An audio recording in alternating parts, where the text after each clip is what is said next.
Всем привет!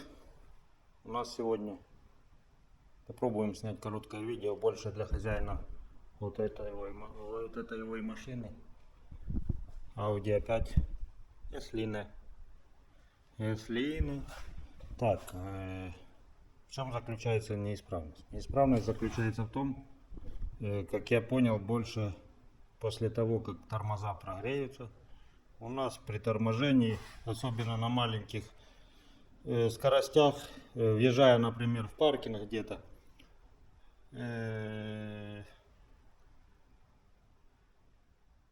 исходит со стороны в основном правой характерный клац. То есть даешь назад, потом притормаживаешь, и оно клац. Вперед даешь, тоже там может пару раз даже клацнуть, если чуть-чуть больше скорости. На большой скорости никак абсолютно, я так понял, не проявляется. Ну и в основном после нагрева, после того, как вот ты приехал, допустим, с дороги, начинаешь парковаться, и оно клац-клац. Утром, когда выезжаешь, то вроде бы нету. Клацание нашли вот в этих вот зазорах. С того, что я вчера нагуглил, потому что мы уже какое-то время по поводу этого клацания общаемся, то зазор между колодкой и суппортом, серьгой, вот тут вот, должен быть не больше миллиметра. Если больше, то рекомендуется менять серьгу, как правило. Возможно, колодки тоже, потому что тоже, я так понимаю, что разные производители, неизвестно, какие там они размеры соблюдают, и 1 миллиметр может быть как в одну сторону, так и в другую плясать. Разобрал суппорт, чтобы снять. Проверил, как у нас направляйки себя ведут, как у нас все дело как поршень заходит, все это у нас в хорошем состоянии. А вот колодки у нас, когда вот так вот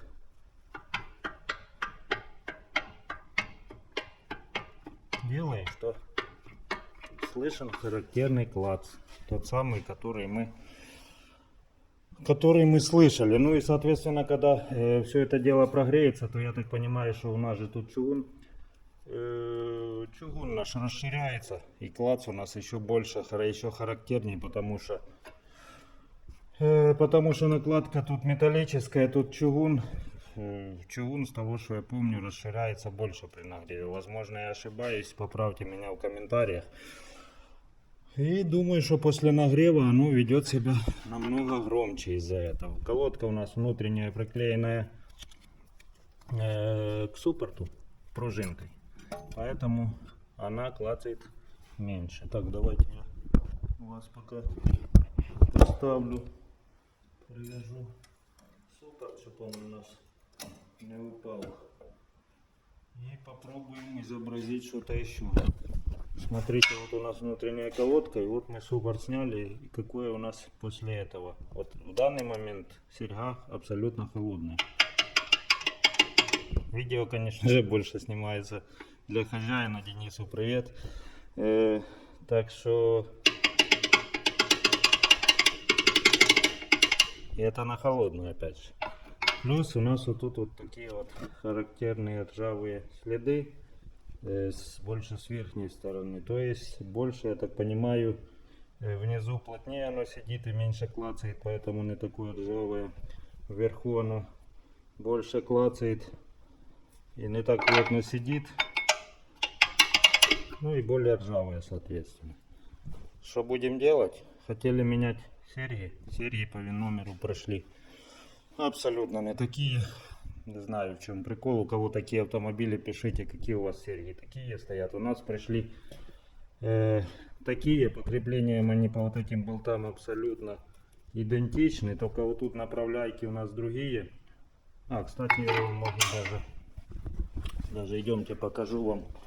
А что мы там номер запалили? Вытрем, если что. Так, идемте покажу вам, на что наши серьги похожи. Вот такие вот серьги прошли. Направляйки вот так выглядят. Номер их вот такой. Кстати, у них, да, левая от правой не знаю, чем отличаются, потому что и визуально они идентичны. Думаю, в направляйках тут просто резинка с одной стороны, в другой с другой. Номера их вот такой номер и такой номер. По вот этим вот местам они подходят. Ну а соответственно дальше у нас она не станет, потому что тут чуть-чуть под другую пружинку у нас сделано это все дело. Поэтому серьги мы менять не будем. Менять серьги не будем. А вот что будем делать, сейчас расскажу. Что мы можем сделать? Колодку намажем пастой антискрипной, чтобы она лучше прилипла к суппорту. Это раз. Вот этот вот зазор попробуем отнивелировать следующим образом. Возьмем колодку, прислоним на моноток. Вот тут прямо вот я смотрю, она вот какая-то такое ощущение, что они меньших размеров. Прислоним до монотка, сверху постучим еще одним молотком. Короче, расплющим до того состояния, чтобы она не болталась. Нарастим металл молотком. Внутреннюю, что нам надо? Тут придется датчик отключить. Внутреннюю точно так же. Точно так же, кстати, у нас тут ржавчина больше, хотя тут и сверху, и снизу ржавчины одинаково примерно. Внутреннюю отключим от датчика и точно так же монотком нарастим материал. Сейчас я попробую это сделать и покажу вам, что у нас получилось в результате.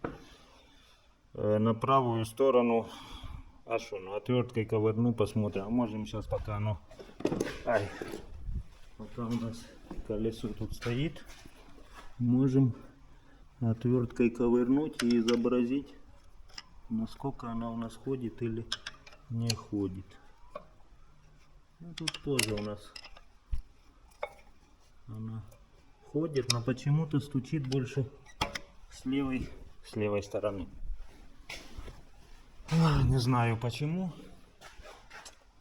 Возможно, справа еще, может, когда-то тут были приклинившие колодки и перегревался и больше растянуло левую серьгу, возможно.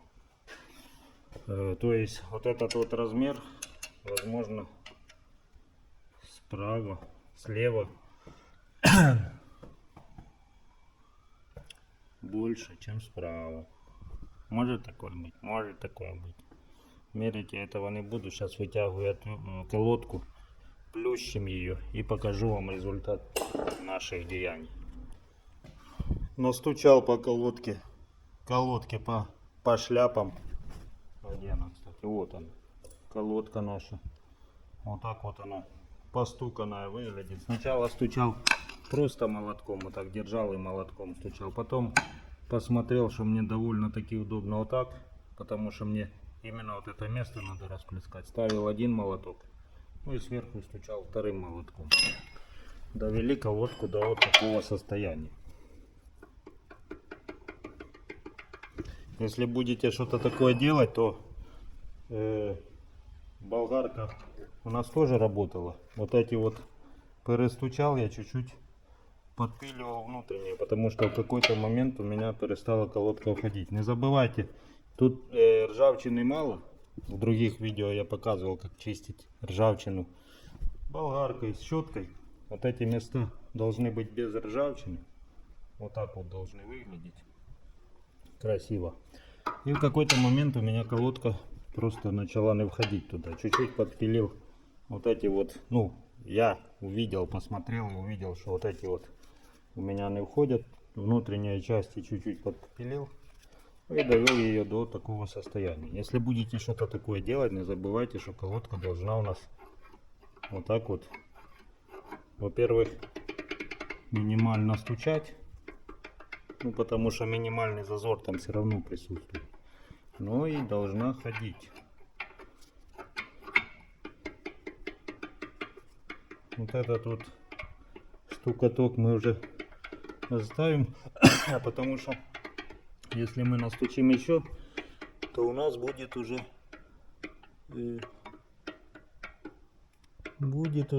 наверное, сильно плотно. А нам это не надо, потому что чтобы колодка не приклинивала. Так что вот так мы ее оставляем. Намажем сейчас антискрипучей пасты. Пасту антискрипучую я использую вот такую. От минус 40 до 1400 градусов. Смарт церамичный. Смазка керамическая. Если вы, допустим, не в Польше, то это должно быть смазка керамической называться. Выглядит оно вот так вот. Мажем его старой зубной щеткой. Спасибо людям, которые меня научили, а именно Александру. Ну и тут он указаны у нас тоже тормоза. Она не смывается водой. Вроде как написано. И выдерживает большие температуры. Намазываем вот такие вот места, вот когда обозначено у нас, то уже хорошо. Если не обозначено, то сразу мажу вот эти места. Потом колодку прикладываю примерно на свое место. Отпечаток там, где есть, еще намазываю на колодке вот эти места. Колодка прилипает. И соответственно, если у вас скрипят колодки, то они перестают скрипеть. Ну и она, когда у нас суппорт отходит, то тянет за собой колодку. А так она остается болтаться тут. А так она отойдет вместе с суппортом, ну и меньше будет тереться тормозной диск, тем самым его греть. Короче, вот такой вот лайфхак, вам можно сказать, придуманный на ходу, потому что серьги не подошли. Думаю, если бы подошли серьги, то мы бы поменяли серьги и быстрее всего у нас бы этот люфт ушел. Серьги не подошли, пришлось на ходу придумывать то, что мы придумали. Так что пользуйтесь на здоровье. Кто что еще делал с вот такими вот штуками, тоже пишите, конечно же, в комментариях. Всем мира, добра, любви, лайки, подписки. Ну и комментарии, конечно же, от вас. Пока-пока. Как всегда, закончил видео и сразу же продолжение. Всем привет. Продолжение видео. Ну да, это для тех, кто смотрит до конца. Смотрите, снял правую колодку. Просто включился показать вам разницу. Это та колодка, которую мы уже сделали.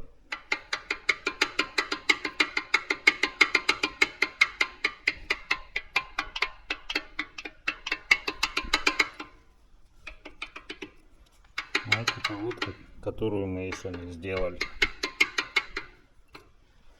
Еще я ее не тер, не стучал по ней, так что у нее еще все впереди. Всем пока.